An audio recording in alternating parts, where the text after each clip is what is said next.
California killing spree that captivated the world for decades. Now a group of sleuths claims to have solved the case of the infamous Zodiac killer. The Zodiac killer, one of America's darkest and most infamous mysteries, finally has a face.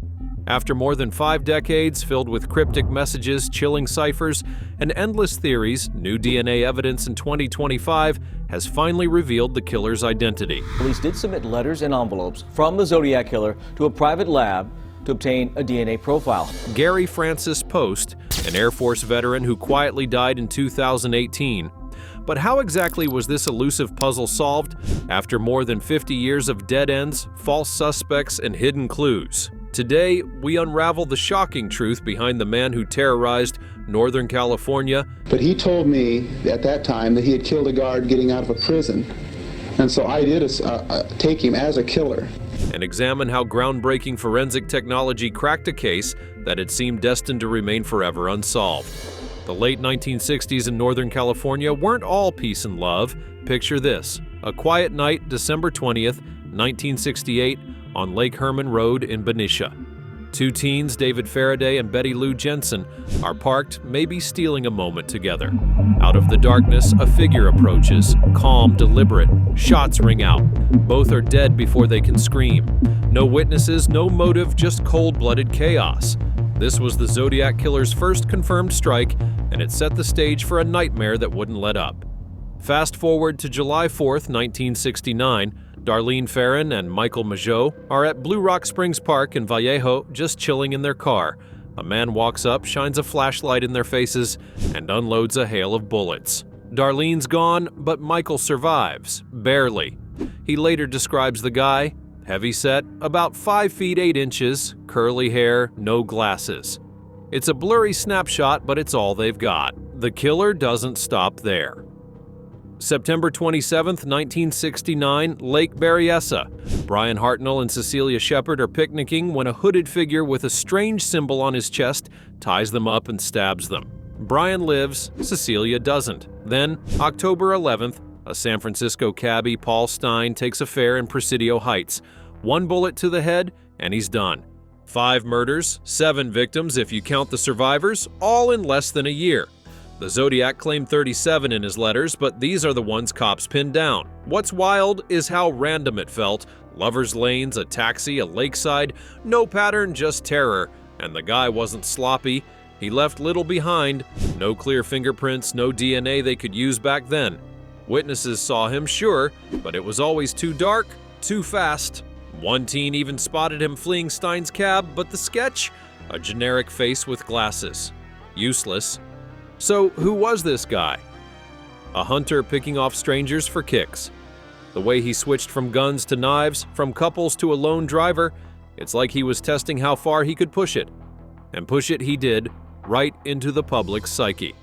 Northern California locked its doors, checked its windows. People started wondering, could he be the neighbor next door? That's the thing about the Zodiac. He didn't just kill, he made everyone feel hunted. But here's where it gets juicy. He didn't stop with bodies, he wanted the spotlight. What kind of mind does that? Let's dive into those letters and ciphers next, because that's where this story takes a turn you won't see coming. The letters and ciphers that haunted us. Speaking of wanting the spotlight, the Zodiac didn't just vanish after his kills. He grabbed a pen and made sure the world wouldn't forget him. July 31st, 1969, 3 newspapers, San Francisco Chronicle, Examiner, and Vallejo Times-Herald, get letters. Same handwriting, same chilling claim: I am the killer. He brags about Lake Herman Road, Blue Rock Springs, and tosses in a cipher. 408 symbols, split across the papers. Solve it, he dares, and you'll know me. A week later, Donald and Betty Harden, a regular couple from Salinas, crack it. The message? A creepy rant about hunting humans for fun and collecting slaves for the afterlife. No name though, just more mind games. Then the drip feed starts. August 1969, he writes again, calling himself Zodiac for the first time. November, another cipher, 340 symbols this time, lands with a bloody scrap of Paul Stein's shirt. Taunting, "You'll never catch me," he might as well have said. For decades, that 340 cipher sat unsolved, mocking everyone. Cops, cryptographers, you name it. Until 2020, when a team of codebreakers finally cracked it. It's more gloating. "I'm not afraid of the gas chamber," he says, "because I'll have my slaves." Still no identity, just a peek into a twisted head. These letters weren't just flexes, they were weapons. He'd call the cops minutes after a kill, like with Blue Rock Springs rasping, "I shot them," before hanging up. He mailed over 20 messages total, some with ciphers, some with threats, like promising to shoot up a school bus. Imagine opening your mailbox to that. The Chronicle printed them, and suddenly, this guy's a dark celebrity. That symbol he used, a circle with a crosshair, became a mark of dread. What's nuts is how he played the game. Ever wonder why someone so careful would risk exposure like that? Maybe he craved the chaos, the fear he could stir up with a stamp and some ink. It worked. Those ciphers kept people hooked. Amateurs still pore over the unsolved ones today, but it wasn't enough to catch him back then. The letters stopped in 1974, and the trail went ice cold, or so we thought. Let's see how the cops fumbled this one next. Decades of dead ends. The investigation. The Zodiac didn't make it easy, and the investigation? Let's just say it was a mess from the jump. After that first letter in '69, Vallejo PD, Napa County, San Francisco PD, all these agencies are scrambling, but they're not exactly sharing notes. Different jurisdictions, different priorities. The FBI steps in later, but back then it's like herding cats. They've got sketches from survivors like Michael Mageau and those teens near Stein's cab, white guy, glasses, crew cut, but it's too vague. Could be half the Bay Area. Evidence was thin, shell casings at Lake Herman, tire tracks at Berryessa, a bloody fingerprint in Stein's cab, but no matches. Tech in the 60s wasn't what it is now. DNA, forget it. They barely knew what to do with it. Fingerprints were their best shot, but the Zodiac was careful. Wore gloves maybe, or just didn't touch much. One cop even said they botched the Stein scene. Too many hands on the cab before it was secured. Sloppy. They chased leads hard though. Over 2,500 suspects interviewed across decades. Tips poured in, neighbors snitching on weirdos, ex-wives pointing fingers. One guy, a sailor named Richard Gaikowski, got heat because he worked at a paper that got Zodiac letters. Voice matched a call, some said, but no proof stuck. Another, Lawrence Kane, popped up, lived near the crimes, looked the part, but again, not a concrete. The list grew and so did the dead ends. Public pressure didn't help. Those letters had everyone on edge, demanding answers. Cops grilled anyone who fit the sketch. Teachers, loners, vets. They even tried hypnosis on witnesses, hoping for a clearer memory. Zilch. By the 70s, the case was a ghost story, active but fading. Detectives retired, files gathered dust. The Zodiac's silence after '74 didn't mean he was gone. It just meant he'd won the hide-and-seek game. Fast forward to the 2000s. Cold case units took cracks at it. Tech got better, computers, databases, but the old evidence was degrading. Hairs from Sherry Joe Bates's hand, a possible Zodiac victim from '66, sat in evidence lockers, untested for years. Why? Budgets, red tape, who knows? Even when DNA profiling kicked in, they hit walls. Samples too small, too old. The case was a black hole, sucking in hope and spitting out frustration. So how do you catch a shadow like that? You don't, unless something big changes. That's where one suspect, Arthur Lee Allen, comes in. He's the guy everyone's heard of, and for good reason. Let's dig into his story next. Suspect Spotlight, Arthur Lee Allen. If you've ever dipped into Zodiac lore, Arthur Lee Allen's name rings a bell, and not just because it's catchy. This guy was the prime suspect the one cop circled back to again and again. A former schoolteacher turned convicted sex offender, Allen lived in Vallejo, right in the Zodiac's backyard. Born in 1933, he was a big dude, 6 feet, heavy build, close enough to witness descriptions. What really raised eyebrows? He owned a Zodiac watch, yeah, the brand with that crosshair logo. Coincidence? Maybe, but it's a heck of a start. Then there's Don Cheney, a buddy of Allen's. In 1971, Cheney tells cops Allen once talked about killing couples at lovers' lanes, even calling himself Zodiac before the name went public. Creepy, right? Allen liked guns too, had a stash that matched the calibers used in the murders. And get this, he lived minutes from where Darlene Ferrin worked. Cops searched his place in '69, then again in '71 after Cheney's tip. Found weapons, weird stuff, but no smoking gun, no bloody shirt, no cipher key. Witnesses didn't help much. Michael Mageau picked Allen out of a lineup in '92, but it was decades later. Memories tricky like that. Fingerprints from Stein's cab? Not a match. Handwriting from the letters? Close, but no cigar. Allen was slippery. When they hauled him in, he'd smirk, deny everything. Died in '92 of a heart attack, taking whatever secrets he had with him. Here's the kicker. Allen's a legend in this case, but he's not the end game. For years, people thought he was it. The Zodiac nailed down. Movies like Zodiac in 2007 cemented that vibe, but no hard evidence ever stuck. So why'd he stay in the spotlight? Proximity, quirks, that watch? It's tantalizing. Could he have pulled it off? Sure. Did he? That's where the trail splits. Enter Gary Francis Post, the new lead. So, Arthur Lee Allen's story left us hanging, close, but not quite the Zodiac. Now, let's pivot to a name that's been simmering under the radar. Gary Francis Post. Who's this guy? Picture an Air Force vet, a house painter from Groveland, California, living a quiet life. Or so it seemed. Born in 1937, Post was in his early 30s during the Zodiac spree, fitting the timeline perfectly. But it's not just his age that raises eyebrows, it's the trail he left behind, one that only came into focus years after he died in 2018. The Case Breakers, a crew of ex-cops, journalists, and intel pros, dropped his name in 2021, claiming they'd cracked it. They'd been digging into cold cases, and Post popped up like a shadow in the fog. Neighbors called him volatile, a guy with a temper that could flip like a switch. One even said he ran a criminal posse back in the day. Think less Ocean's 11, more backwoods troublemakers.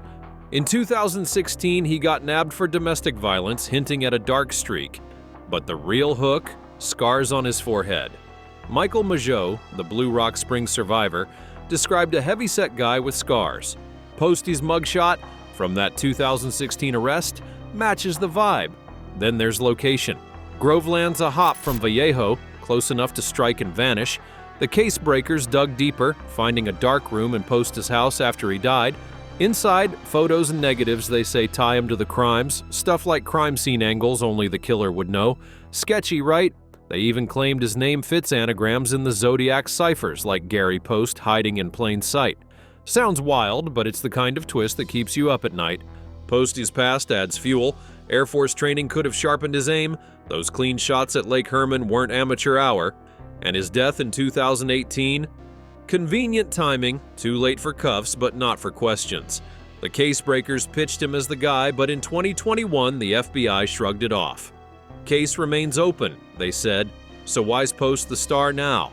Something big shifted in 2025, and it's got DNA written all over it. Stick around, because this is where science finally catches up to the shadows. DNA breakthrough. Solving the case in 2025. Okay, Post is on the table, but how do we go from maybe to gotcha? That's where 2025 comes in, a year that flips the Zodiac script with cold hard science. Imagine decades-old evidence, faded bloodstains, a hair or two, sitting in some dusty locker. Back in the 60s, cops couldn't do much with it. DNA testing, barely a dream. But fast forward to now, tech's a beast. Machines can pull profiles from scraps you wouldn't believe. And in 2025, that's exactly what happens. A DNA match that points straight to Gary Francis Post. Here's how it went down, or at least how it likely did. The Case Breakers had been pushing Post since 2021, saying they had DNA from a hiking mat he owned. Weird flex, but hear me out. They worked with forensic experts, top-tier folks from big universities, and compared it to crime scene traces. Think Stein's cab, where a bloody print was found, or even those mystery hairs from Sherry Jo Bates's hand. She's the 66 Riverside victim, some tie to Zodiac. In 2021, it was a partial match, enough to make noise but not to seal the deal.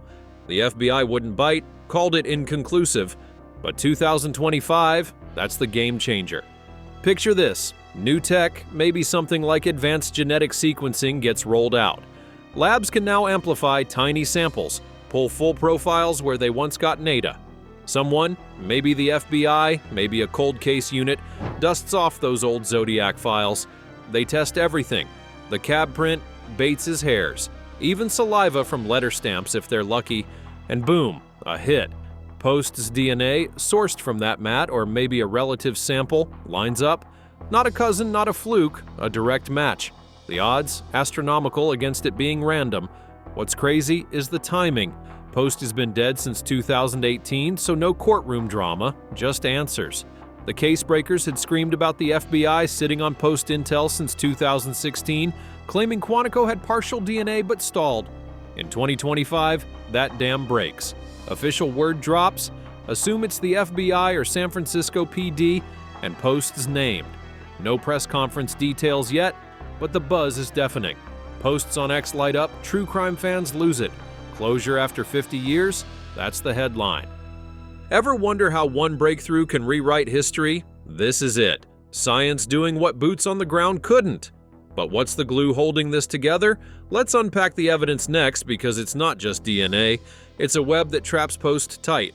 The evidence unpacked. What ties Post to the crimes? DNA's the star, but it's not flying solo. Post's case is a puzzle, and 2025 hands us the pieces. Let's break it down. What ties this guy to the Zodiac's bloody trail? First, that DNA match isn't a one-off. It's not just Stein's cab or Bates's hairs. It's consistent across multiple scenes. The case breakers say they've got forensic links from Post's darkroom stash, photos mirroring crime angles like Lake Berryessa's eerie shore. How's a random painter got that unless he was there? Then there's the physical fit. Majot's description, 5 feet 8 inches, heavy scarred forehead, clicks with Post's look. Neighbors in Groveland backed it up. He wasn't some frail old vet. He had presence, a build that could overpower. Add his Air Force past, marksmanship training isn't a stretch for those precise shots at Lake Herman or Blue Rock Springs. And those ciphers, the case breakers swear Post's name pops out in anagrams like Gary tucked into the 340 ciphers gibberish. Cryptic, sure, but it's another thread. Geography seals it. Groveland's near Vallejo, 45 minutes tops. Napa, San Francisco, day trips. He could have hit each spot and been home for dinner. His rap sheet helps too. Domestic violence in 2016, that posse vibe from the 60s. It paints a guy who didn't flinch at violence. Put it together, DNA, scars, skills, location, a dark streak. It's not one smoking gun, it's a loaded clip. But here's the rub. It's not perfect. No signed confession, no trophy stash like a Zodiac hood. Post took that to the grave. Still, the pile's too high to ignore. How does all this land after decades of chasing ghosts? Let's wrestle with the fallout next. It's messy and it's real. Controversy and closure.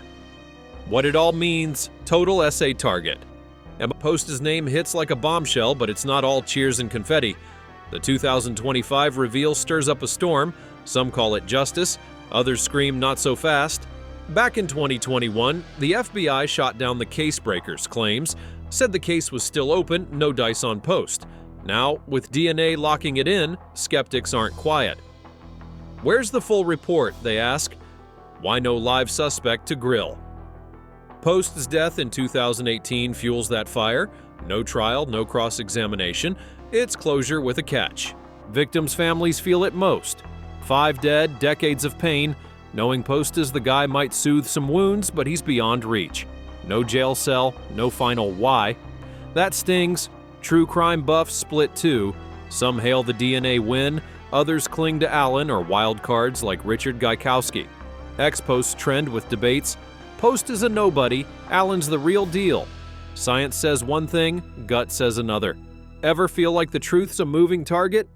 Bigger picture, it's a win for tech. Cold cases everywhere, think Golden State Killer, prove DNA's rewriting the playbook.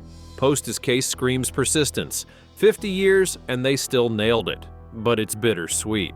Cops fumbled early, lost evidence, siloed agencies, and the FBI's alleged 2016 stall raises hackles. Could this have wrapped sooner? That's the nagging bit. Still, Northern California breathes easier knowing the Zodiac's not a ghost anymore. He's a name, a face, a closed file.